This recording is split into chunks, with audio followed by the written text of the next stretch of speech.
안녕하세요, 여러분. 오늘 시간 주제는 수입 마케팅 업무 처리 절차입니다. 우리가 지난주 두 주에 걸쳐 가지고 수출 마케팅 업무 처리 절차에 대해서 우리가 같이 공부를 해봤었죠? 그쵸? 우리가 보통 무역이다 그러면 수출과 수입을 얘기하잖아요. 그래서 지난주에 우리가 수출을 얘기했으니까 이번 주에는 수입 마케팅 업무 처리 절차에 대해서 한번 알아보도록 하겠습니다. 예. 자, 넘겨보면 이런 내용으로 말씀을 드리도록 할게요. 첫 번째, 수입 마케팅이란 무엇인가? 개념이죠. 음. 그 다음에 수입 마케팅 시 유의사항. 그 다음에 수입 마케팅 업무 처리 절차. 그 다음에 세부 수입 마케팅 업무 처리 절차. 이렇게 크게 네 가지 주제로 나눠서 말씀을 드리도록 할게요. 코로나 잘 대처하고 계시죠? 예, 항상 조심해야 돼요. 호환 마마보다 무섭다 그랬어요. 여러분들 호환이 뭔지 알아요? 호랑이. 호랑이. 마마라는 거는요. 치킨팝이라 그러나? 그건 뭐라 그러나? 홍역. 네. 그거보다 더 무섭다는 거예요. 호환 마마보다 무섭다.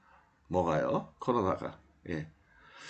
자, 우선 수입 마케팅이란 무엇이냐? 수입 마케팅의 개념.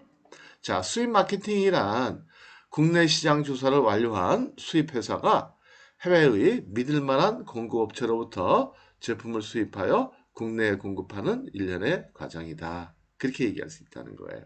그러니까 수입 마케팅 할 때 중요한 절차는 뭐냐? 일단은 국내 시장 조사를 먼저 해야 된다는 거예요. 여러분들이 만약에 청바지를 수입하겠다?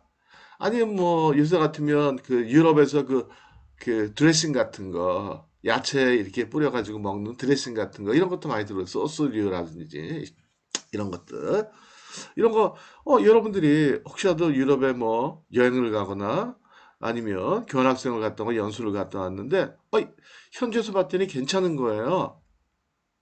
맛이 괜찮았어. 한국에 생각이 나. 한국에다 팔면 좋을 것 같아. 그러면 제일 먼저 해야 될 게 뭐냐? 국내 시장 조사를 먼저 해야 된다는 거예요. 그냥 어느 회사에서 사올까? 어떤 걸 사올까? 이걸 신경 쓰는 게 아니고 일단 아이템이 딱 정해지면 국내 시장 조사를 먼저 해야 돼요. 그래서 소스류가 국내에서 어떻게 유통이 되고 있는지, 가격대가 어느 정도인지, 시장 규모가 어떻게 돼가고 있는지, 경쟁업체가 어떤 것들이 있는지 이런 내용들을 쭉 한번 조사를 해야 된다는 거죠. 그래서 그걸 먼저 하고 그 다음에 이제 해외에서 여러분들한테 공급을 해줄. 그러니까 여러분들이 어떤 회사 물건을 사올 것이냐 그 회사를 결정을 하고 그 다음에 또 중요한 게 수입해서 제일 중요한 게 국내 유통하는 게 중요하다는 거예요. 그래서 유통망을 확보해 놓는 이러한 일련의 과정, 그걸 우리는 마케팅, 수입 마케팅이라고 얘기한다라는 거죠. 그러니까 중요한 절차는 그거예요. 일단 국내 시장 조사하고, 그다음 해외에 있는 공급업체, 믿을 만한 공급업체를 발견한다는 게 참, 예, 중요하겠죠. 그렇죠? 그 다음에는 이제 국내 유통망을 어떻게 확보를 할 것이냐. 팔아야 돈을 버는 거니까. 그쵸? 수입하는 데서 끝나면 안 되는 거예요. 그쵸? 중요한 건 뭐예요? 결국은 파는 게 중요한 거죠. 그쵸? 매운탕 끓인다. 아니면 뭐, 요리를 한다 했을 때, 예. 물건 사는 게 중요한 게 아니잖아요. 그걸 갖다가 어떻게 맛있는 요리를 만들어내서 내가 얼마나 맛있게 먹을 수 있느냐. 남들을 대접할 수 있느냐 이게 중요하지 않겠어요, 그쵸? 이해가 되죠, 그쵸? 그래서 보면 두 번째 보면 수입 마케팅의 개요. 좀 전에 한 얘기인데 수입 마케팅의 가장 중요한 단계는 국내 시장 조사 및 국내 시장에서의 공급처를 확보하는 것이다라는 거예요. 근데 우리가 수입을 하려면 수입 운송도 해야죠. 예를 들어 스위스 치즈를 수입해 온다. 그럼 스위스에서부터 한국으로 치즈를 운송을 해야 될 거 아니겠어요? 그 다음에 통관의 절차를 거쳐야 되죠. 수입 통관. 수입 통관이라는 게 뭐라 그랬죠? 예, 수입 신고하고 세금 내는 거. 그쵸? 이 통관 절차는 품목에 따라 가지고 까다로운 것도 있고 쉬운 것도 있고. 그쵸? 예. 그럼 절차, 통관 절차가 어떻게 되느냐? 이것도 미리 알아봐야 되는 거예요. 어떻게 해요? 125번에 전화하면 돼요. 가장 쉬운 거는. 물론 수출입 요령이나 또 통화 공고나 이런 것들을 이제 쭉 찾아보면 되는데 그거 힘들잖아요. 그래서 통관 절차와 관련돼서는 기본적으로는 이론적으로는 수출입 공고, 통화 공고, 전략 물자 공고 이런 것들을 봐야 되는데 그 여러분들이 직접 보는 게 힘드니까 대신 봐달라고 누구한테 부탁해요? 관세청에 125번 잘 기억해 둡니다. 그래서 통관 절차는 대개의 경우 포워더를 통해 일관적으로 처리하게 된다라는 거죠. 그러니까 알아보기는 125번으로 알아보고 실제 운송 및 통관은 포워더를 통해서 하게 된다. 이제 포워더라는 단어 이제 익숙해졌죠? 통관 대행업체. 수입 화물이 국내 항구에 도착한 후 수입상의 창고에 도착할 때까지. 그러니까 예를 들어가지고 비행기로 들어왔다 인천공항에. 그래서 통관 절차 끝내고 세금 내고 그 다음에 여러분들이 지정한 창고가 혹시 있다면 아니면 집에다 쌓아놓을 거라면 집까지 딱 배달되는데 대략 한 4, 5일이면 된다라는 거예요. 빠르면 3일이 되는 경우도 있고요. 이해가 되죠? 예. 그 어쨌든 이 수입이라는 거는 좁게 생각하면 이것도 수입이에요. 여러분들이 필요해가지고 전자제품이나 이런 것들 여러분들이 직구하잖아요. 그쵸? 해외 직구하잖아요. 그것도 사실은 수입이에요. 근데 금액이 작고 여러분들이 그냥 자가로 쓸 용도니까 정부에서 통관 절차를 생략을 해주는 거죠. 그러니까 수입 신고나 세금을 안 냈다라는 거죠. 근데 그게 이제 규모가 커져서 여러분들이 쓰는 게 아니고 사서 팔겠다. 그럼 그때는 통관 절차를 거쳐야 된다는 거예요. 그러니까 직구가 규모가 늘어나면 그게 수입이다. 그렇게 생각해도 큰 무리는 없어요. 자, 그 다음에 수입 마케팅의 주요 단계. 첫 번째, 수입 사전 준비 단계. 두 번째, 수입 마케팅 단계. 세 번째, 계약 단계. 제품 인수 단계. 그 다음에 결제 단계. 그 다음에 클레임 해결 단계. 대개는 이러한 절차에 따라서 마케팅이 진행이 된다. 아니면 수입이 진행이 된다. 그렇게 봐도 되겠죠. 자, 이게 이제 중요한 부분인데 수입 준비 단계에서 여러분들 실제 수입을 하고자 한다면 수입 아이템을 확정하는 게 중요하겠죠. 그렇죠? 화장품으로 할지, 청바지로 할지, 아니면 뭘로 할지, 아이템을 확정하는 게 중요하겠다.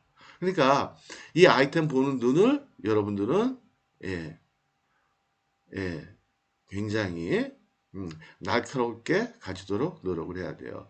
아이템 선정하는 게 중요하잖아요. 그렇죠? 우리가 어떤 장사를 하더라도 어떤 아이템을 갖고 장사하느냐?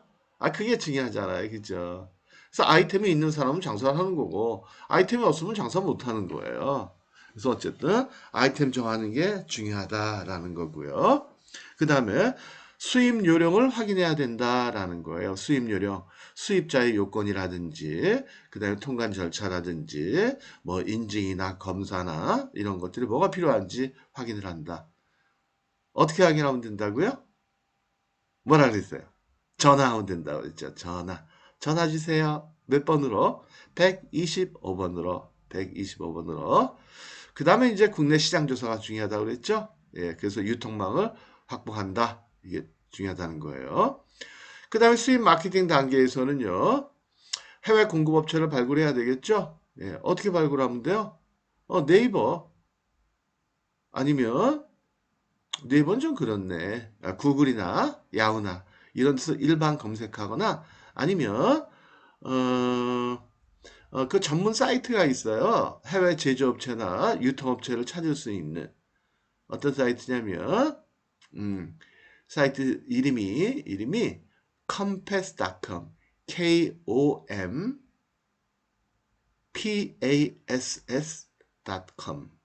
compass.com이란 사이트가 있어요. compass. 예, 그 사이트에 들어가서 한번 검색을 해봐도 좋겠다라는 거예요. 예? 우리가 대면 수업이면 이런 것들 다 그쵸? 우리가 실습을 하면 좋은데 그게 안 되니까 좀 아쉬워요. 그래서 해외 공급업체를 발굴한다. 이때 공급업체가 기본적으로 제조업체면 좋겠죠. 아무래도 제조업체한테 직접 사면 좀 쌀 테니까. 근데 유통업체한테 사면 아무래도 제조업체 한 단계 건너서 유통업체니까 조금 비쌀 수는 있겠죠. 그러나 품목에 따라 가지고는 유통업체에서 살 수밖에 없는 그런 품목들도 있으니까 크게 개념치 않아도 될 것 같아요. 크게 신경 쓰지 않아도. 그래서 그 다음에 이제 업체를 발굴했으면 무역 조건을 협상을 해야 되겠다라는 거예요. 그러니까 무역 조건 협상하는 거는 뭐 우리가 수출할 때 수입자하고 협상하는 거나 우리가 수입할 때 수출업자하고 협상하는 거나 그런 뭐 동전의 양면 같은 거니까 뭐 같은 얘기죠. 그래서 협상의 주제는 뭐가 있어요? 8가지 중요한 거. 우리 수출 마케팅 할 때 배웠는데 8가지 뭐가 있을까요? 잊어버린 건 아니죠? 품질, 수량, 가격, 대금 결제, 선적, 보험, 포장, 클레임 해결. 이 8가지. 다시 한번 얘기해요. 다시 한번. 예. 품질, 조건, 수량 조건, 가격, 대금 결제, 선적, 보험, 포장, 클레임 해결. 이 8가지에 대해서 이 8대 조건에 대해서 협상을 해야 되겠다. 이게 중요한 협상의 아젠다, 의제다라는 거예요. 그래서 그게 합의가 되면 그 다음에 이제 계약을 체결하는 거예요. 계약을. 계약 체결하는 것도 마찬가지로 우리가 수출자 입장일 때나 똑같은 거죠. 그렇죠? 예. 양 당사자가 같이 합의한 다음에 체결하는 거니까. 그래서 무역 계약을 체결을 한다. 이때 계약서는 누가 쓴다고요? 누가 써도 상관이 없다. 그렇죠? 예. 수출상이 쓰든 수입상이 쓰든 그거는 상관이 없다. 그 다음에 제품 인수 단계에서는 수입 제품을 인수하는 거를 얘기하는 거죠. 그래서 운송을 통해서 갖고 오고 필요하면 해상 적하 보험도 가입하고 그 다음에 통관 단계를 거쳐서 물건을 우리가 출고할 수 있다라는 거예요. 그 다음에 대금도 결제해 줘야 되겠죠. 결제할 때는 여러 가지 방식이 있다고 그랬어요. 송금하는 방식, TT 방식, 추심으로 외상 방식으로 하는 거, 컬렉션 방식. 그 다음에 신용장 방식. 여러 가지가 있다고 그랬어요. 그래서 이러한 결제 방식이 굉장히 중요하잖아요. 그렇죠? 우리가 물건 사업할 때 결제하는 게 얼마나 중요해요. 선불로 할 것이냐, 후불로 할 것이냐, 동시에 주고받을 것이냐, 얼마나 중요해요. 그 다음에 무역에서는 또 이렇게 현금으로 주고받거나 송금하는 게 아니고 어음으로 대금을 청구하는 환어음으로 대금을 청구하는 컬렉션 방식이라는 것도 있고 은행이 지급 약속을 하는 은행이 대금을 지급하는 신용장 방식도 있다. 이건 나중에 우리가 보도록 합니다. 언제요? 앞으로 한 3, 4주 후에 한 4, 5주 후에 우리가 결제를 제가 따로 말씀드리도록 할게요. 물론 궁금한 사람들은 이 결제 방식이 궁금하다 하는 사람들은 제 그 유튜브 들어가서 보면 돼요. 유튜브 들어가면 거기에 결제 방식에 대해서 TT 방식이 뭐고 어떻게 운영을 하는 거고 컬렉션 방식, 신용장 방식 이게 다 강의가 올라가 있어요. 그 내용은 지난 학기 때 사이버 무역 입문 때 강의했던 내용을 제가 올려놓은 것도 있고 그 다음에 또 제가 일반 강의한 것도 있고 여러분들 편하게 보면 돼요. 무역 타짜 들어가면 돼요. 무역 타짜 내 채널이 그거니까. 근데 들어가서 보시는 거 좋은데 보다가 속으로 크크크크 그리고 웃으면 안 돼요. 예? 이게 뭐야? 뭐 이렇게 조회수가 적어? 아, 그러지 마요. 내가 전번에 얘기했죠. 원래 무역이라는 과목이 그렇게 듣는 사람이 많지가 않단 말이에요. 여러분들처럼 열심히 하는 사람들이 별로 없어요. 그래서 그래요. 그래서 아무리 재능 기부를 해놔도 이게 보는 사람들이 없으니까. 예. 그래서 나는 꾸준히 올려놓을 거예요. 예. 네, 저기 역사적 사명이라고 생각을 하고 여러분 거기 가서 한번 봐요. 근데 속으로 이렇게 웃으면 안 돼요. 조회수 적다고. 네. 내용은 좋아요. 내용 좋단 말이에요. 꼭 보도록 합니다. 아시겠죠? 예. 아, 지금 내가 촬영하고 있는 시간이 아침 한 7시 한 40분, 45분쯤 됐어요. 굉장히 아침 일찍 하는 거예요. 왜냐면 지난 시간에 9시 넘어서 촬영하니까 업무 시간이잖아요. 그러다 보니까 전화 급한 게 들어오고 막 그래가지고 여러분들한테 미안해가지고 잠깐 중단하는 게 그래서 아침 일찍 시작했어요. 일찍. 예. 자, 그 다음에 이제 마지막으로 클레임 해결 단계. 클레임이란 게 뭐라고 그랬나요? 클레임이란 이론적으로 얘기하면 하나 받아 써봐요. 클레임을 정의하면 당연한 권리로서의 요구나 주장이나 청구를 얘기하는 거예요. 어떤 의미에서는 실무적으로는 손해배상을 청구하는 거다. 이론적으로 뭐라고 그랬죠? 당연한 권리로서의 요구나 주장이나 청구하는 거. 예를 들어가지고 아빠한테 한 달에 50만 원씩 학자금 지원받기로 했는데 용돈 받기로 했는데 약속을 했어. 아빠하고 굳게 약속을 했어요. 약속하고 도장 찍고 사인하고 다 했어. 근데 아빠가 용돈을 안 줘. 그랬을 때 여러분들이 아빠 왜 용돈 안 줘요? 주세요. 하고 요구하는 거. 그게 바로 뭐냐면 그것도 일종의 클레임을 청구하는 거예요. 그쵸? 당연한 권리잖아요. 왜 당연해요? 근거는 뭐예요? 아빠하고 약속을 했잖아요. 그쵸? 아빠가 약속을 했잖아. 그리고 아빠가 약속을 안 지키잖아. 그러니까 나는 내 당연한 권리를 행사하기 위해서 아빠한테 요구하거나 주장하거나 청구할 수가 있다는 거예요. 주세요. 약속한 대로. 그렇게 얘기할 수 있다는 거죠. 제 비유가 좀 심했나요? 그런 얘기예요. 이해가 되죠? 그래서 이러한 클레임이라는 거는 손해배상을 청구하는 거예요. 그러니까 예를 들면 당연한 권리, 무역에서는 뭐가 있을까요? 계약서를 근거로 했을 때 품질이 안 좋다. 아니면 포장이 안 좋다. 응? 아니면 용기가 다르다. 아니면 대금 결제가 늦어졌다. 뭐 이랬을 때, 야, 손해배상해. 라고 요구하는 거, 청구하는 거, 주장하는 거. 이런 것들을 우리는 클레임 청구다. 그렇게 얘기하는 거예요. 이해가 되시죠? 자, 그 다음에 수출 마케팅 시 유의사항 한번 읽어보도록 할게요. 수입 아이템 선정에 만전을 기해야 된다. 에이, 당연한 얘기예요. 그쵸? 우리가 하다못해 식당 가서 메뉴를 정할 때도 얼마나 신경을 많이 써야 돼요. 그쵸?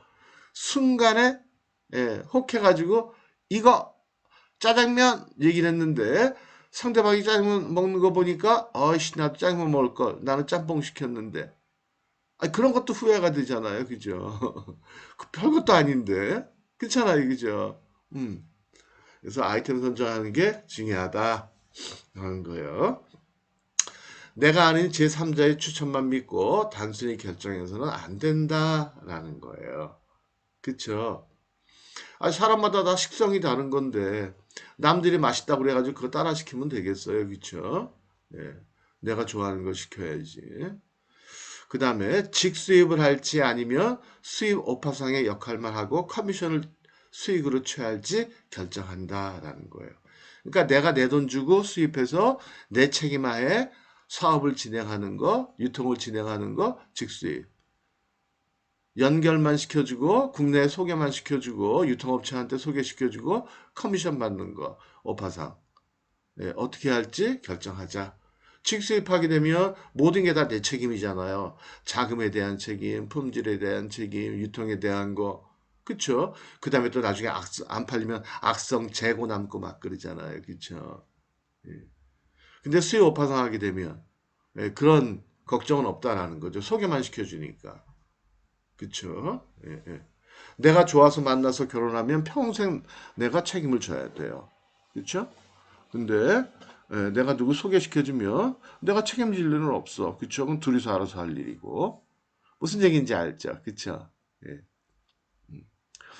나도 지금 하나 소개팅을 진행하고 있는 게 있어요.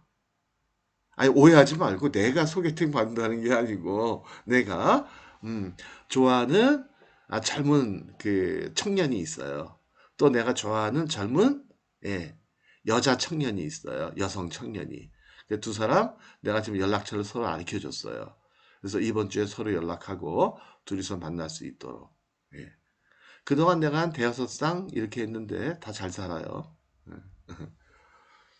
여러분도 정하다가 안 되면 나한테 부탁하도록 합니다. 예. 들어줄지 안 들어줄지는 그때 가서 판단할 문제지만 어쨌든 나한테 부탁은 해봐요. 좋은 사람이 있으면 소개 좀 해주세요. 내가 생각보다 발이 넓어요. 내가 신발이 280mm예요.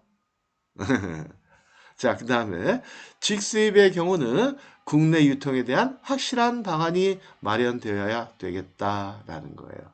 이해가 되죠? 유통이 중요한 거예요. 물건 사오는 거는 누구나 사와요. 갖다 파는 게 문제지. 그렇잖아요. 그죠? 예. 그 다음에 수입 자금 조달 및 담보 조달 계획이 확실히 마련되어야 되겠다. 그러니까 수입 자금 있어야 되겠죠. 물론 외상으로 살 수 있다면 상관없겠지만. 근데 담보라는 거는 우리가 신용장으로 수입을 할 때, 그때 은행에 담보를 제공해야 돼요. 그 다음에 수입 자금의 규모를 대개의 경우 한 번 수입하는 금액의 2배 내지 3배 정도를 준비해야 된다라는 거예요. 왜요?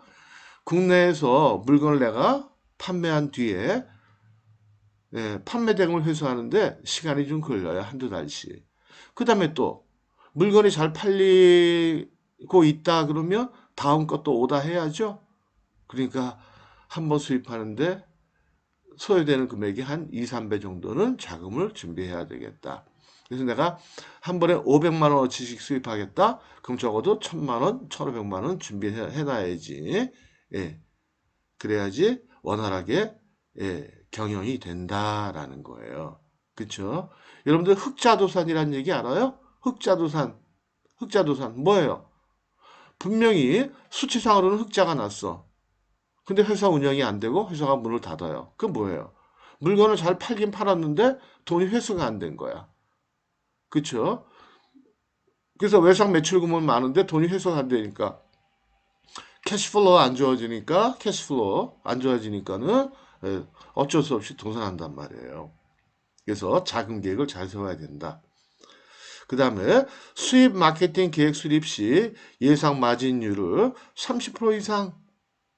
그러니까 내가 10,000원에 수입했다? 그럼 적어도 13,000원 이상엔 팔 수가 있다라고 생각됐을 때만 수입하는 거예요. 왜요? 왜 30%씩이나 마진을 챙겨야 돼요? 내 자금 들어가야지. 금융비용 발생하죠.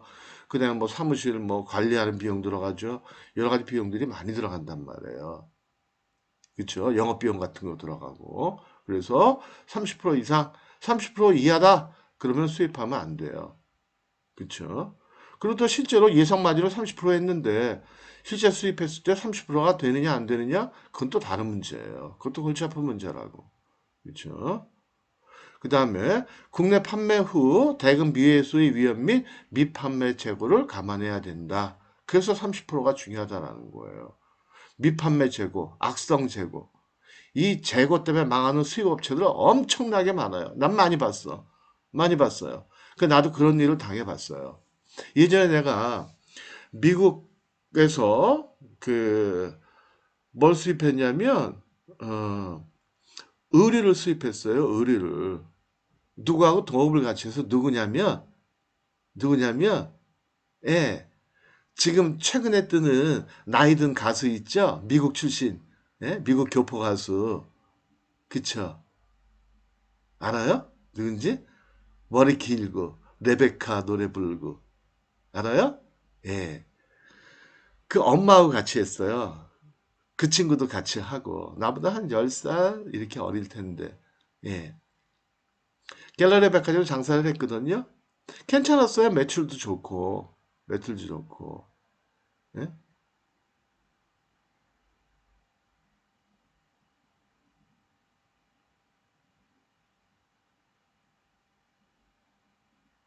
그쵸? 예, 괜찮았는데 결국은 악성 재고 때문에 망했어요. 예. 그 가수가 누구냐면 예? J.I.Y인가? 자이. 그래서 그때 우리 브랜드가 자이였어요. 자이. 예.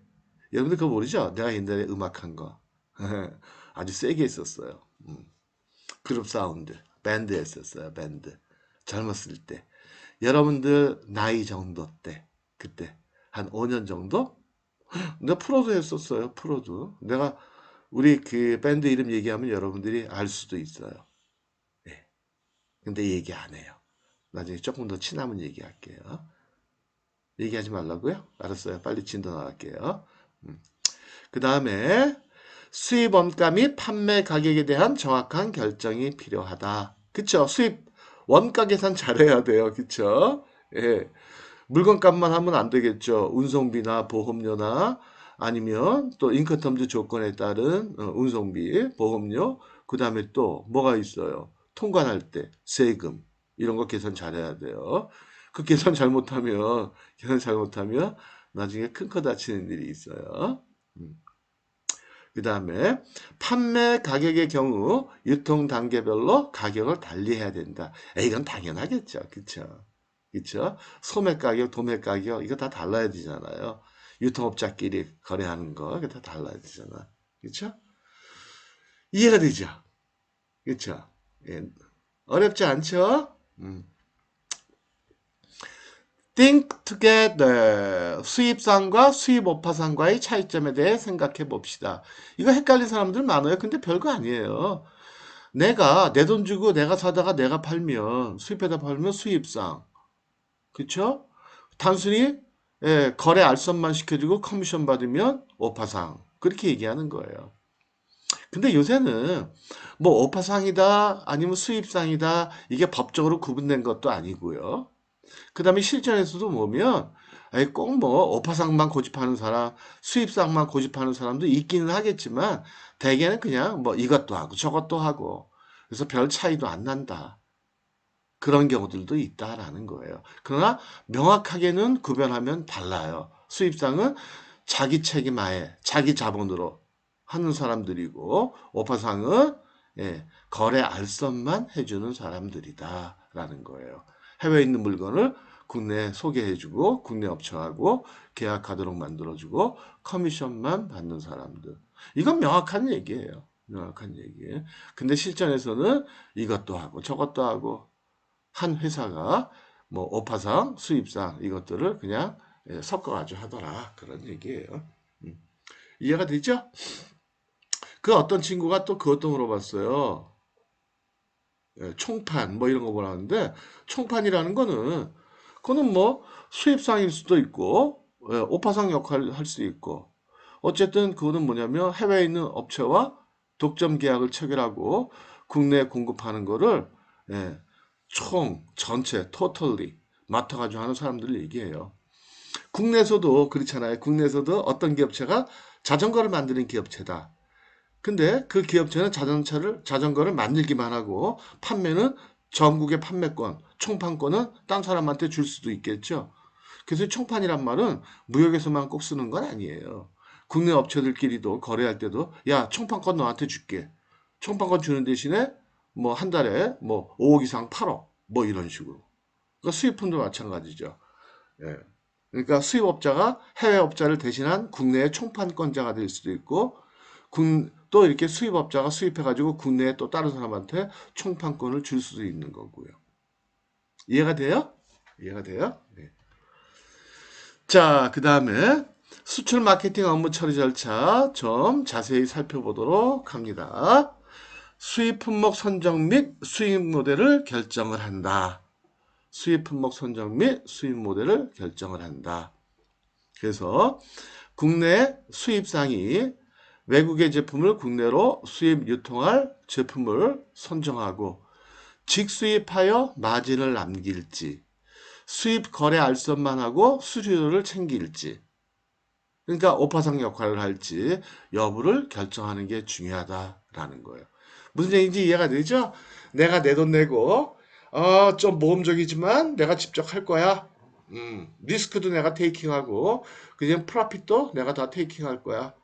이렇게 할 수도 있고, 에이, 처음이니까 그냥 조금 남더라도 소개만 한번 해보자 할 수도 있고, 이거를 확실하게 포지션을 잡는 게 중요하다. 어느 쪽으로 할지. 이해가 되시죠? 그 다음에 수입 여건 및 관세율 확인. 그래서 품목이 선정이 됐어요.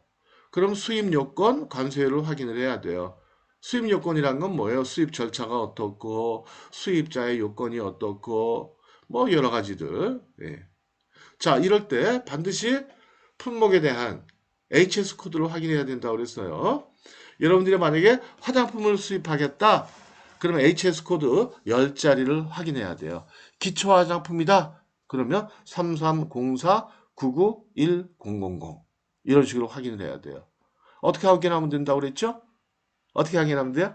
화재 신고는 119, 범죄 신고는 112. 예. HS 코드 수입 요건 확인은 125, 125번으로. 그래서 품목에 따른 수입 제한 여부. 제한이 되느냐? 그 다음에 만약에 사전에 추천을 받아야 되면 어디서 어떻게 추천을 받느냐? 통관 절차는 어떻게 되느냐? 관세율 및 기타 세금은 어떻게 되느냐? 이거 확인해야 된다고 그랬어요. 그래야지 덜커덕 수입 먼저 해놨는데 제한 품목이야. 통관이 안 돼. 그럴 수도 있다는 거예요. 그 통관이 되더라도 제한 사항을 해제하는데 시간이 많이 걸려. 엄청 어려움 당할 수밖에 없다는 거죠. 그 다음에 세금 계산을 잘못했어. 수입 원가를 계산을 잘못했어.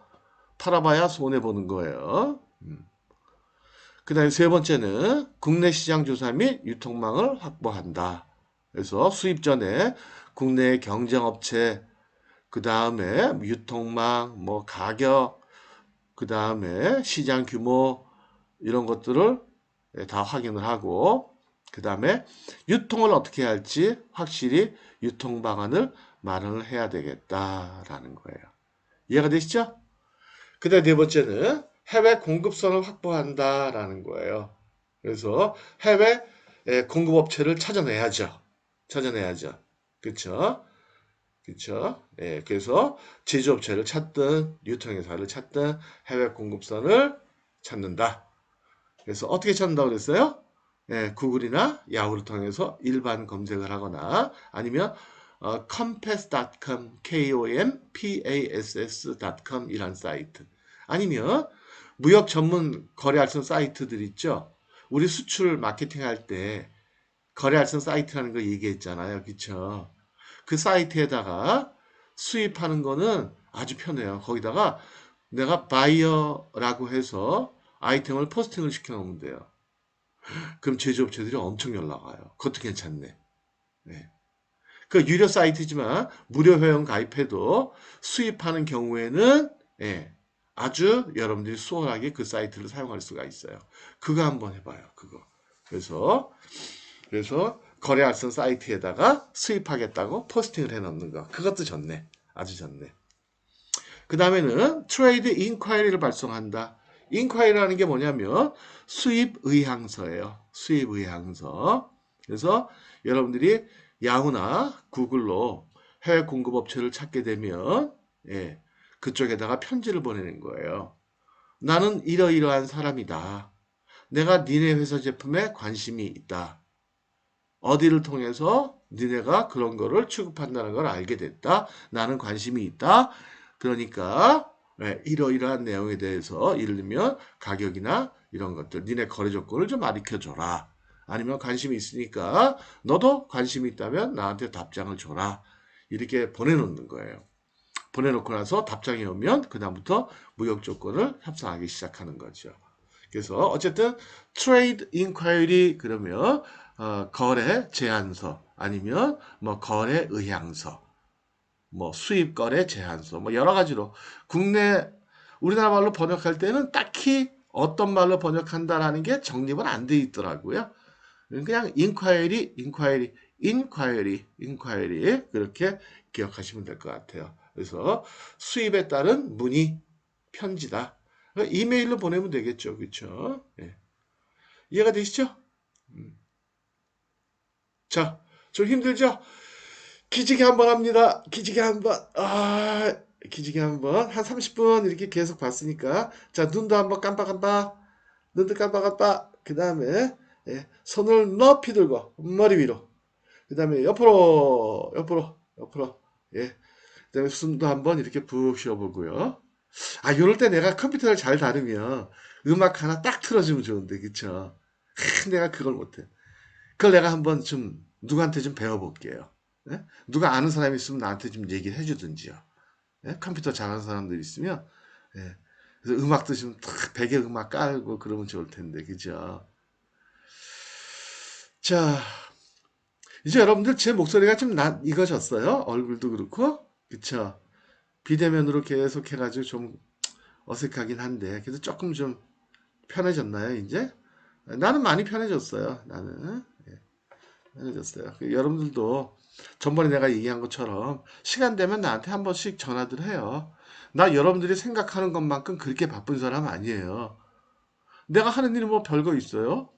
회사 운영해야죠. 그 다음에 정부기관에서 자문위원 역할 해야죠. 그 다음에 기업체 컨설팅 해야죠. 그쵸?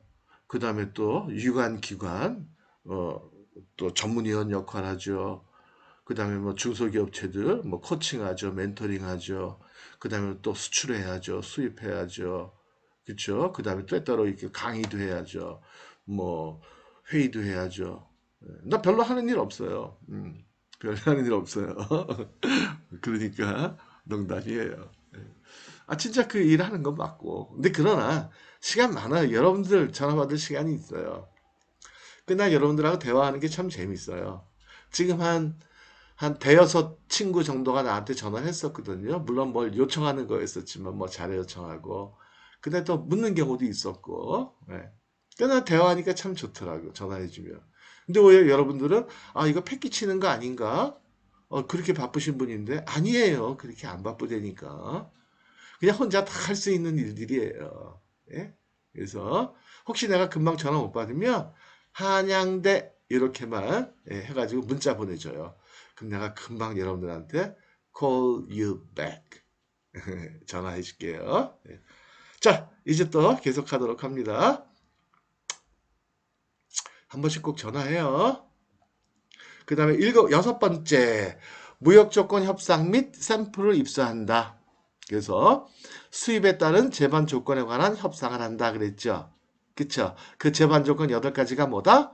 수출할 때랑 똑같다고 그랬어요. 뭐 내가 수출하는 입장이든 수입하는 입장이든 어차피 상대방하고 협상을 하는 협상의 주제는 똑같다라는 거예요. 뭐예요? 품질, 수량, 가격, 대금 결제, 그쵸? 선적, 보험, 포장, 클레임 해결. 이 8가지는 꼭 외우도록 합니다. 그럼 여러분들이 이 학기 수업 끝나고 나서도 여러분들 뭔가 머릿속에 남는 게 있어요. 아, 협상할 때, 8가지가 중요하지. 그 8가지를 제대로 협상하려면 어떤 공부를 해야지. 네, 이렇게 생각이 된다라는 거죠. 협상 및 수입 전 샘플을 입수한다. 샘플을 꼭 받아봐서 테스트 해봐야 돼요. 상대방 자료만 믿고 괜찮네 그럴 순 없잖아요. 그렇죠? 그래서 입수할 현품을 확인하는 절차다. 그게 필요하다라는 거예요. 그 다음에 샘플이 이제 확인이 됐다? 그러면 이제 무역 계약을 체결하는 거예요. 그래서 무역 조건 협상 시 합의한 대로. 그래서 품질, 수량, 가격, 대금결제, 선적, 보험, 포장, 클레임 해결. 이 8가지는 꼭 외우는 거예요. 이거 외워두면 참 좋아요. 여러분 회사에서 직장 생활을 하든, 나중에 사업을 하든, 아니면 일반적인 협상을 하든, 예? 아니면 일반적으로 여러분들이 물건을 구매할 때도 마찬가지죠. 뭐 쇼핑하러 가서도 마찬가지고 품질 보고 가격 보고 그쵸? 예. 그런 것들 보면 좋잖아요. 그죠? 그 다음에 8번째 운송을 한다. 수입에 따른 운송 계약을 체결한다. 근데 운송 계약은 뭐 내가 체결할 수도 있고 상대방이 체결할 수도 있고요.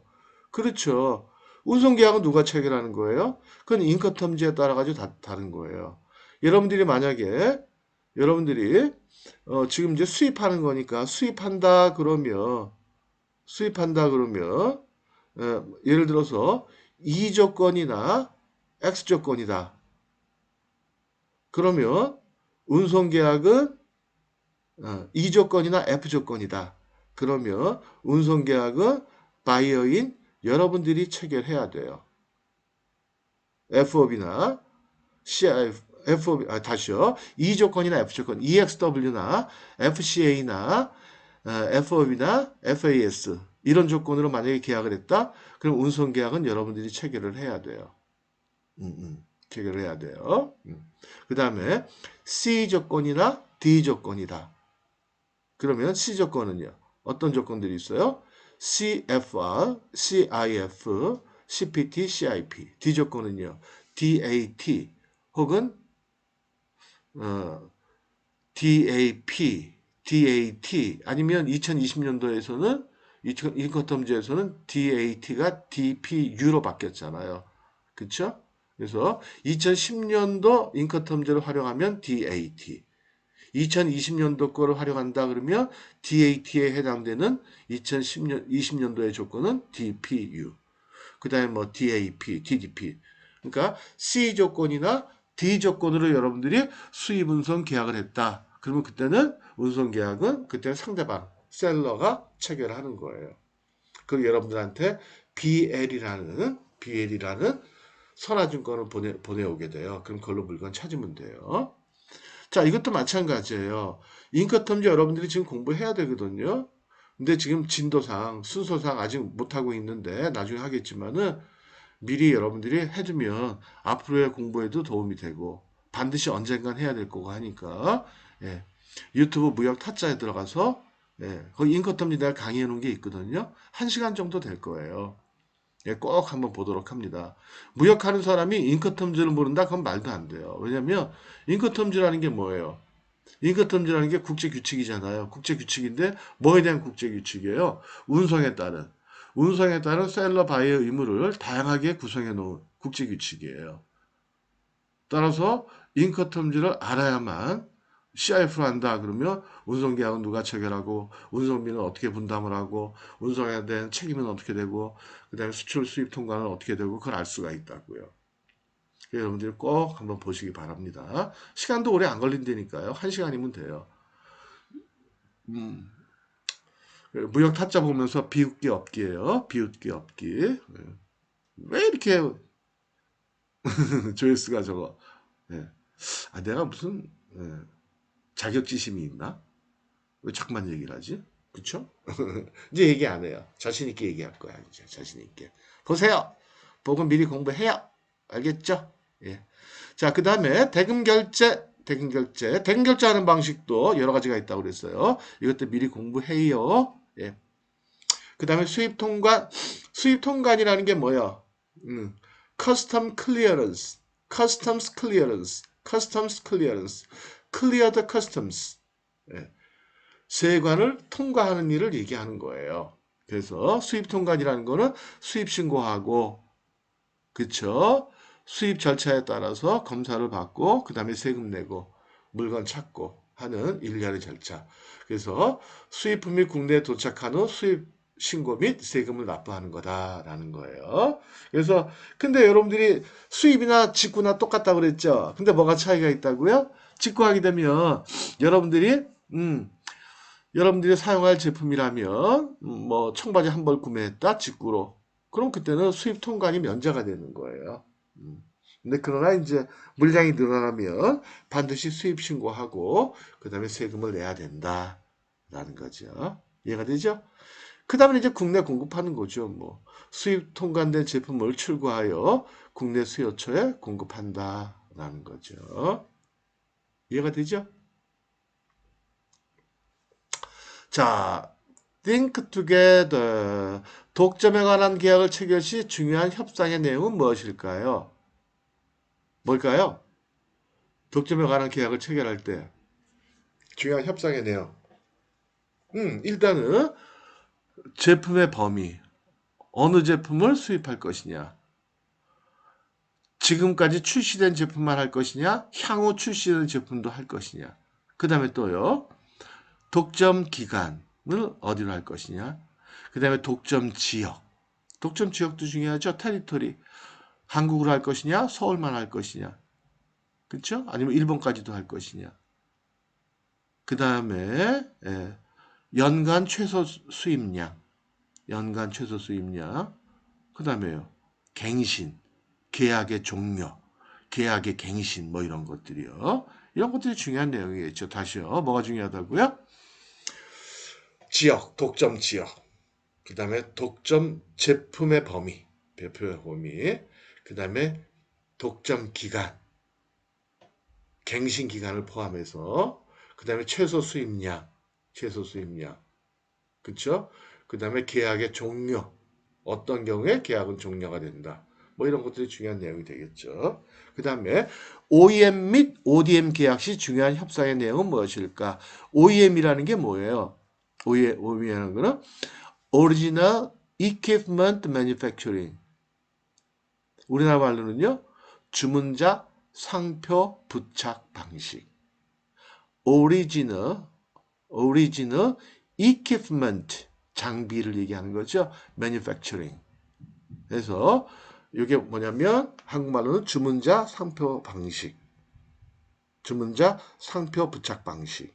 그래서 이건 뭐냐면 물건을 우리가 수입하거나 수출할 때 제조업체 물건에다가 상대방이 요구하는 상표만 붙여주는 거예요.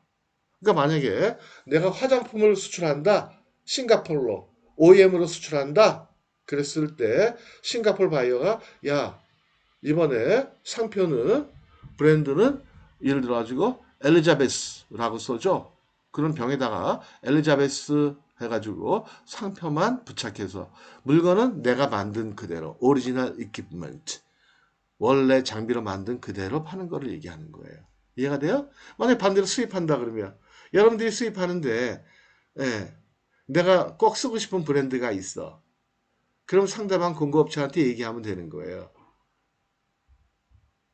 그쵸? 그래서 예를 들어 가지고 청바지인데 청바지 수입한다. 근데 뒤에다가 삐삐야 안녕, 삐삐야 안녕 이렇게 브랜드를 넣고 싶다. 그럼 그렇게 얘기하면 되는 거예요. 근데 그러나 이제 그때는 수량이 문제가 되겠죠. 그쵸? 왜냐하면 수량이 너무 적으면 상대방이 예, 주문자 상표를 부착을 잘 안 해주려고 그랬죠. 왜냐하면 비용이 드니까. 그쵸? 그 다음에 ODM이라는 거는 뭐예요? 이거는 Original Development Manufacturing. 이거는 뭐냐면 제조업체가 제품을 여러 가지로 개발을 해서 주문자한테 공급하는 방식이에요. 그러니까 예를 들면 우리나라의 화장품 같으면 뭐 한국콜마나 코스맥스나 이런 데서 연구실에서 제품을 막 개발해. 그래가지고 국내에 있는 화장품 회사들, 판매 회사들, 화장품 브랜드 오너들한테 야, 이번에 우리가 이런 거 개발했는데 니네 상표 부착해가지고 한번 팔아볼래? 뭐 이렇게 얘기하는 거. 아니면 바이어들한테 한국콜마나 코스맥스가 우리가 이번에 이런 제품을 개발했는데 이거 한번 수입해가 볼래?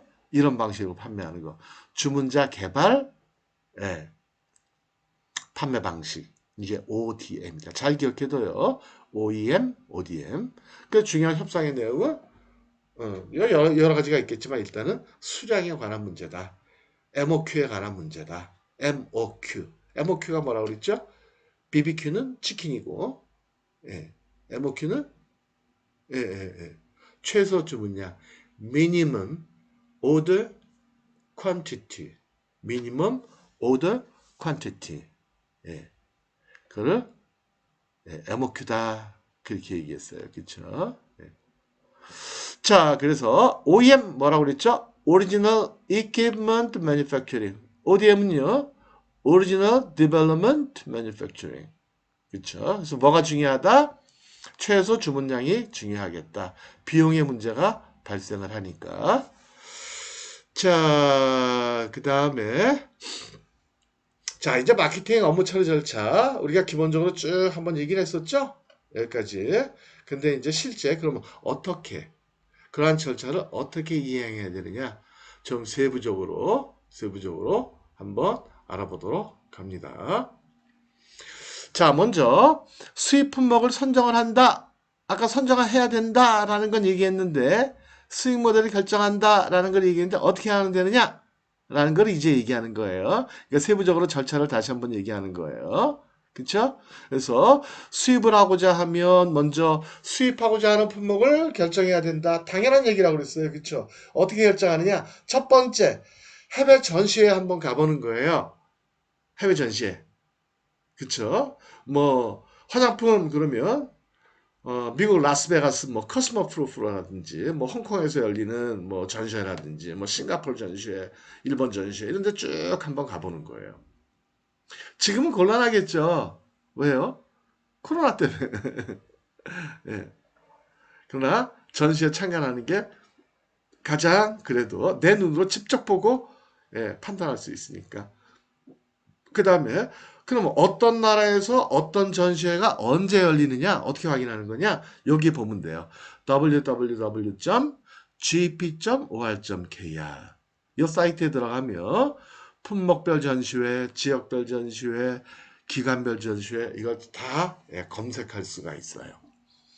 그래서 첫 번째 전시회를 활용한다. 아니면 요새 뭐 사이버 전시회도 많잖아요. 그쵸? 그쵸? 사이버 엑스비션 이런 것도 한번 검색해 봐요. 그 다음에 인터넷 해외 쇼핑몰을 검색한다. 이베이라든지 아마존이라든지 이런 데 쭉 가서 보다 보면 이런 아이템 괜찮네 이런 것들이 눈에 띌 수 있다는 거죠. 물론 물건을 이베이나 아마존에서 사와라 사와서 수입해라 그건 아니에요. 그건 아니고 아이디어만 얻어라. 아이템에 대한 이런 아이템도 있네. 아니 그렇잖아요. 우리 그냥 시장에 재래시장 같은 데 이렇게 쭉뭐 엄마가 고기 사와 그래서 마켓에 안 가고 그냥 재래시장에 갔어. 가서 보니까 고기 사러 갔는데 그거 말고 먹을거리라든지 아니면 다른 뭐 살거리 이런 것도 눈에 띌 수도 있잖아요. 그죠? 고기 사러 갔는데 싱싱한 랍스터가 있네. 저것도 사갈까? 어머 맛있는 떡볶이를 파네. 아니야. 어? 기가 막힌 냉면집이 있네. 아이디어를 얻을 수가 있잖아요. 그쵸? 그쵸? 그러나 그것도 얘기하고 싶은 뭐냐면, 이렇게 수입 유통할 사람들은요, 틈만 나면 우리나라 시장 나가봐요. 재래시장들, 백화점들, 재래시장. 이런 데 나가서 막 돌아다녀요. 돌아다니다 보면 어떤 아이템이 생각날 수도 있다고요. 예? 무슨 말인지 이해가 돼요? 난 그렇게 한다니까요. 난 이제 정신없이 왔다 갔다 해요. 정신없이. 예.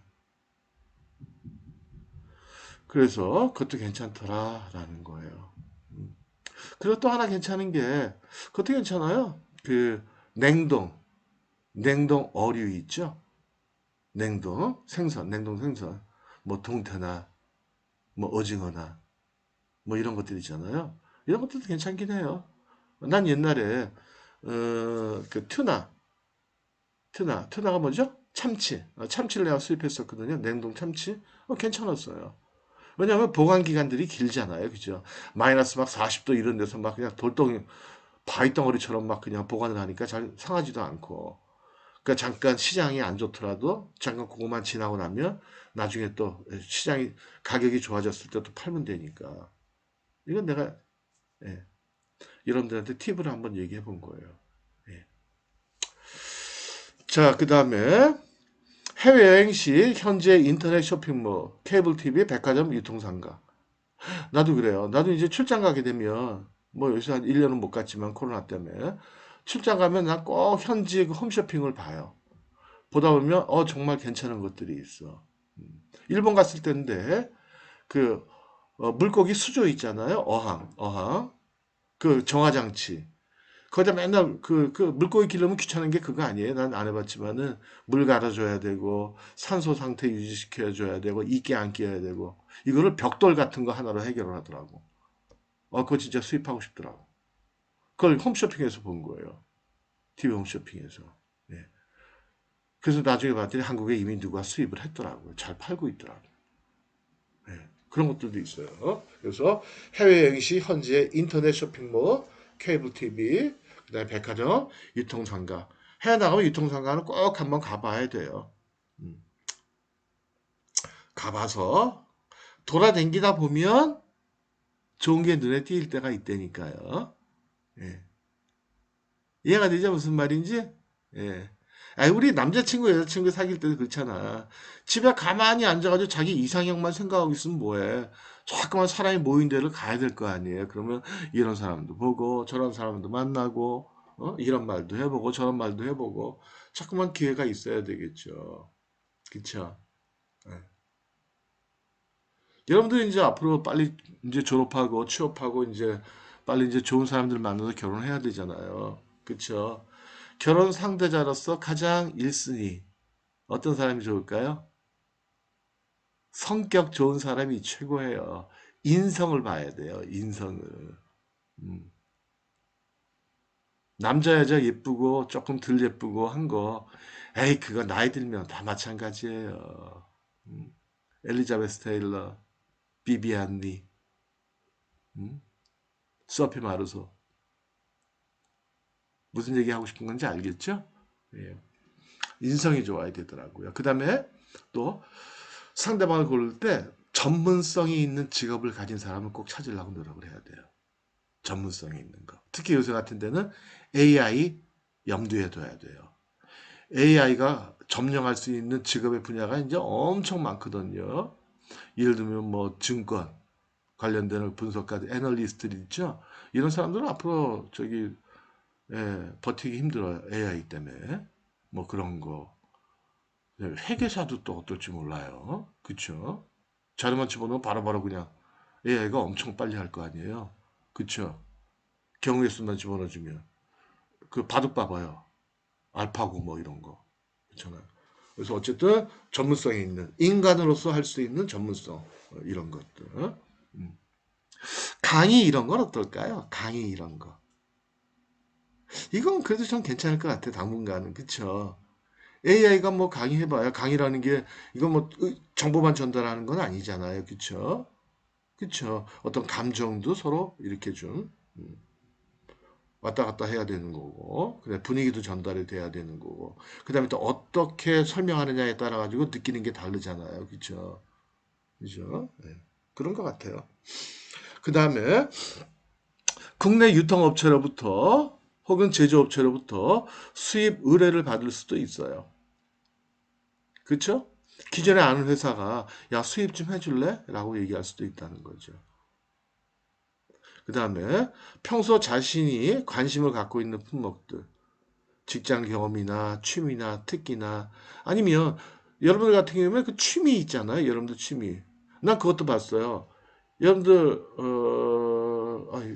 한양대학교 선배인가 아니면 무역 아카데미 출신인가 모르겠는데 이 친구 취미가 그거예요. 산악 자전거 타는 거. 근데 결국은 산악 자전거 회사에 취업도 하고 그 다음에 부업으로 자기가 뭐 뜻도 하고 그런 친구들도 있고 그러니까 자기 취미가 직업이 되면 제일 좋겠죠. 그쵸? 그쵸? 나 그림 그리는 게 좋은데 좋은 그림 그려가지고 팔 수도 있고 그러면 얼마나 좋겠어요. 나는 수영이 취미다? 그럼 수영 관련되는 제품들 써보다 좋은 거 있으면 그거 수입해다가 국내에서 유통할 수도 있는 거고. 그러니까 주변에서부터 찾는 거예요. 주변에서부터. 주변에서부터 이렇게 쭉 찾다 보면 예, 좋은 거를 찾을 수도 있다라는 거죠. 무슨 말인지 이해가 되시죠? 그쵸? 그 다음에 유통상가 같은 데 방문해 보는 거예요. 유통상가. 남동은 상가나 창신동이나 동대문이나 이런 데. 여러분들 그거 알아요? 여러분들이 이렇게 이게 너무 이렇게 기분이 다운되거나 아니면 매사 의욕이 없거나 나 요새 매사 귀찮다. 뭐 그러면 그때 좀 생에 활력을 주려면은요 새벽 시장을 나가봐요. 남대문 시장, 동대문 시장 이런데 새벽 시장을 한번 나가봐요. 거기서 새벽 시장에서 사람들 막 물건 사고 팔고 그다음에 또 맛있는 것도 아침에 먹기도 하고 그런 사람들을 보면 나도 모르게 에너지가 생겨요. 아, 정말 열심히 사는 사람들이 많네. 나도 저렇게 살아봐야 되겠네. 이런 생각이 든다고요. 나도 가끔 어떨 때 이렇게 좀 나태해지거나 아니면은 요새 별로 재미없네. 이런 생각이 들면 나 새벽에 가요. 새벽에 한두 시쯤 이게 가. 가가지고 막 동대문 가면 그 피혁 상가 따로 있고 모자 상가 그다음에 의류 상가 원단 상가 다 따로따로 있거든요. 거기 아마 예전에 외국인도 많이 들어왔어요. 거기서 물건 많이 사갔다고요. 그래서 그것들을 이렇게 보다 보면 정말 열심히 일하는 새벽을 깨우는 사람들이 있다고요. 에너지를 내가 받을 수가 있다고. 그리고 이건 좋은 건 아닌데 나는 이게 드링킹 하는 걸 좀 좋아하는 편이라 아침에 거기서 상인들하고 예? 얘기하다가 마음에 맞는 상인들이 있으면 얘기하다가 같이 뭐 해장국 아니면 뭐 오뎅 뭐 이런 거 예, 아니면 뭐 그냥 곰탕 이런 거 먹으면서 둘이서 예, 한 잔씩 이렇게 하고 인생 얘기도 하고 뭐 사업 얘기도 하고 그럴 수도 있는 거고 한번 가봐요. 음. 난 내가 얘기하는 것들은 내가 다 해보고 좋은 것들만 얘기해 주는 거예요. 그러니까 내가 얘기하는 대로 한번 해봐요. 한 두세 명 이렇게 같이 가면 더 재밌어요. 그래서 말도 좀 시켜보고 상인들하고 대화도 좀 해보고 하면 참 좋죠. 그래서 그게 이제 남대문이나 창신동이나 동대문. 동대문 가면 그게 참 굉장히 아주 그냥 활기차요 시장이. 왜냐면 국내 그 지방에 있는 상인들이 올라와서 동대문에서 물건 도매로 띄어다가 예, 지방에서 팔기도 하고 막 그렇거든요. 좋다고. 그다음에 국내외 경제, 산업 관련 뉴스, 기사 이런 것들을 검색하는 것도 좋겠다라는 거예요. 자, 오늘은 대충 여기까지 하는데요. 예. 그리고 이제 2는 다음 시간에 할 거예요. 그래서 업무 처리 절차 다시 한번 여기만 볼게요. 첫 번째, 수입 품목을 선정하고 수익 모델을 결정한다. 두 번째는 수입 요건에 따른 관세율 확인한다. 몇 번으로 한다고요? 전화 몇 번? 125번. 그 다음에 국내 시장 조사 및 유통망을 확보한다. 그 다음에 해외 공급선을 확보한다. 그 다음에 트레이드 인콰이리를 발송한다. 그 다음에 무역조건 협상 및 샘플을 입수한다. 그 다음에 무역계약을 체결한다. 수입 운송에 따른 운송계약을 체결한다. 그 다음에 대금결제를 한다. 이제 통관을 한다. 그 다음에 국내 공급을 한다. 이렇게 돼 있다는 거예요. 이해가 되죠? 자, 그러면 오늘은 여기까지 하기로 하고요. 또 코로나 때문에 여러분들 많이 여러 가지로 어렵죠? 예. 근데 너무 어렵다고만 생각하지 말고 이 상황에서 내가 어떻게 해야 되느냐를 잘 생각하면서 즐거운 한 주 되시기 바랄게요. 자, 마칠게요. 여러분들 수고했습니다.